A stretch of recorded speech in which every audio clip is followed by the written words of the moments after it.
मुख्यमंत्री नीतीश कुमार लगातार ये कहते हैं कि अपराध पर जीरो टॉलरेंस की नीति अपनाएंगे। मुख्यमंत्री नीतीश कुमार सुशासन सरकार की बात करते हैं, लेकिन अभी वर्तमान सरकार में सुशासन की क्या गतिविधि है वो पूरी दुनिया जानती है। नमस्कार, आप देख रहे हैं केबीसी न्यूज। देखिए, बिहार की जो वर्तमान स्थिति है, अपराध से लेकर भ्रष्टाचार तक, इसको लेकर के विपक्ष लगातार सत्ता पक्ष पर हमलावर रहे हैं।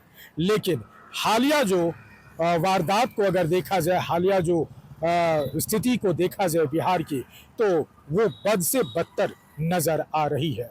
बता दें कि जिस तरह से नालंदा में एक किराने दुकान पर गई महिला के साथ जिस तरह से दरिंदों ने हरकत की है, उन दरिंदों की कहानी हम आपको बता नहीं सकते।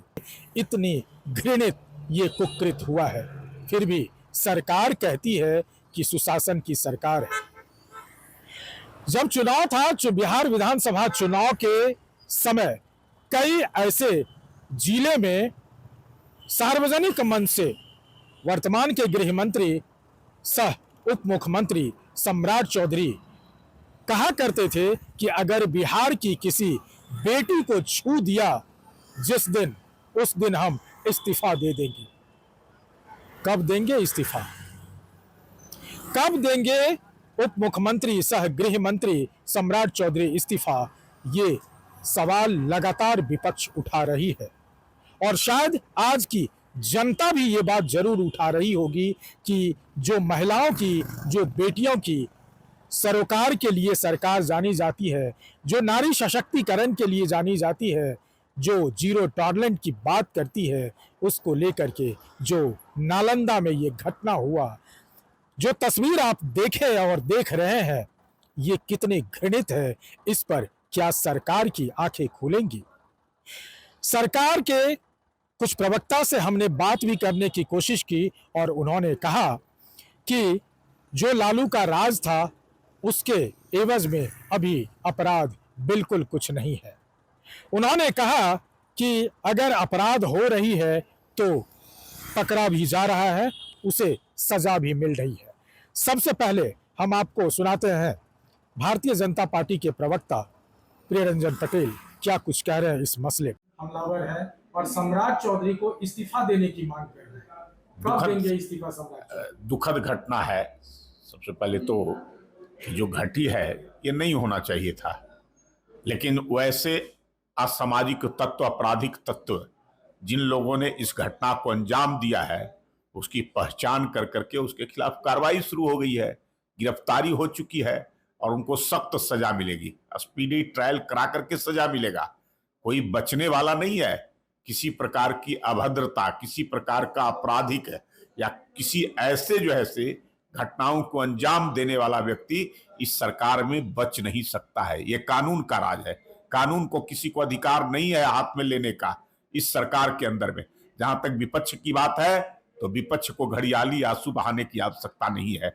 विपक्ष को पहले अपने अंदर झांक करके देखना चाहिए। उनके समय में क्या होता था? कोई महिलाएं सुरक्षित होती थी, घर से निकलती थी क्या जो है से?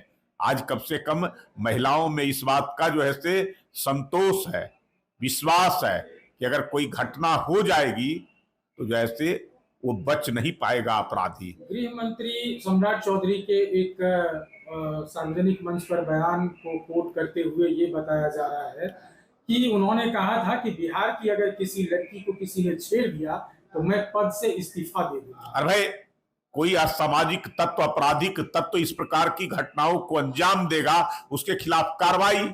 गृह मंत्री ने साफ तौर पे कहा है कि किसी कीमत पर अपराधियों को हम बख्शने वाले नहीं है। अपराधियों को अपराध छोड़ना पड़ेगा और नहीं तो जेल जाना पड़ेगा। कोई अपराध कर करके बच जाए यह असंभव है। और आज जो है से 24 घंटे के अंदर मैं बता रहा हूं कि अपराधियों को पकड़ कर करके उसको अंदर कर दिया गया है। अब स्पीडी ट्रायल करा करके उसको सजा कराई जाएगी। कोई अपराधी इस सरकार में बच नहीं सकता है। ये साफ तौर पे हमारे गृह मंत्री जो सम्राट चौधरी जी ने ये कड़ी हिदायत पहले से दे रखी है। तो आपने सुना कितनी सफाई से कह रहे हैं बिहार की बेटी के साथ जिस तरह से दुराचार होते जा रहा है, अपराध बढ़ रहा है, उनके साथ घृणित कार्य किए जा रहे हैं, और जो नालंदा में महिला के साथ किया गया, न जाने उन दरिंदों ने जिस्म के कई ऐसे भाग को छुआ जिसके बारे में बताना भी एक अपने आप को घृणा महसूस होता है। लेकिन जब आज श्रेयसी सिंह से भी इन तमाम आपराधिक मामले पे पूछा गया तो क्या कुछ कह रही है श्रेयसी सिंह, जरा सुनिए। बिहार में महिलाओं की सुरक्षा को लेकर सवाल खड़ा है। देखिए, निश्चित रूप से जो भी दुर्घटनाएं इधर हाल में हुई है, हम लोगों के लिए बहुत ही चिंताजनक है। लेकिन अच्छी बात यह है कि गृह मंत्रालय माननीय उप मुख्यमंत्री सम्राट चौधरी जी के नेतृत्व में तत्परता के साथ काम कर रहा है। केसेस जो हैंडल किए जा रहे हैं उसमें तेजी दिखाई जा रही है।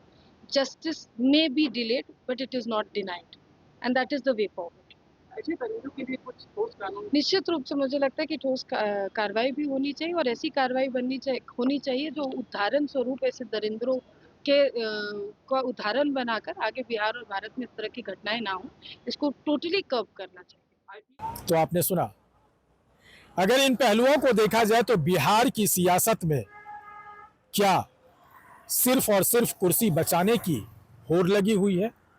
अब मुख्यमंत्री नीतीश कुमार राज्यसभा के तरफ कुछ कर चुके हैं, लेकिन वही मुख्यमंत्री नीतीश कुमार के सुशासन के राज कहने वाले आज क्या हाल है, ये लगातार सत्ता पक्ष पर विपक्ष भी सवाल उठाते नजर आ रहे हैं।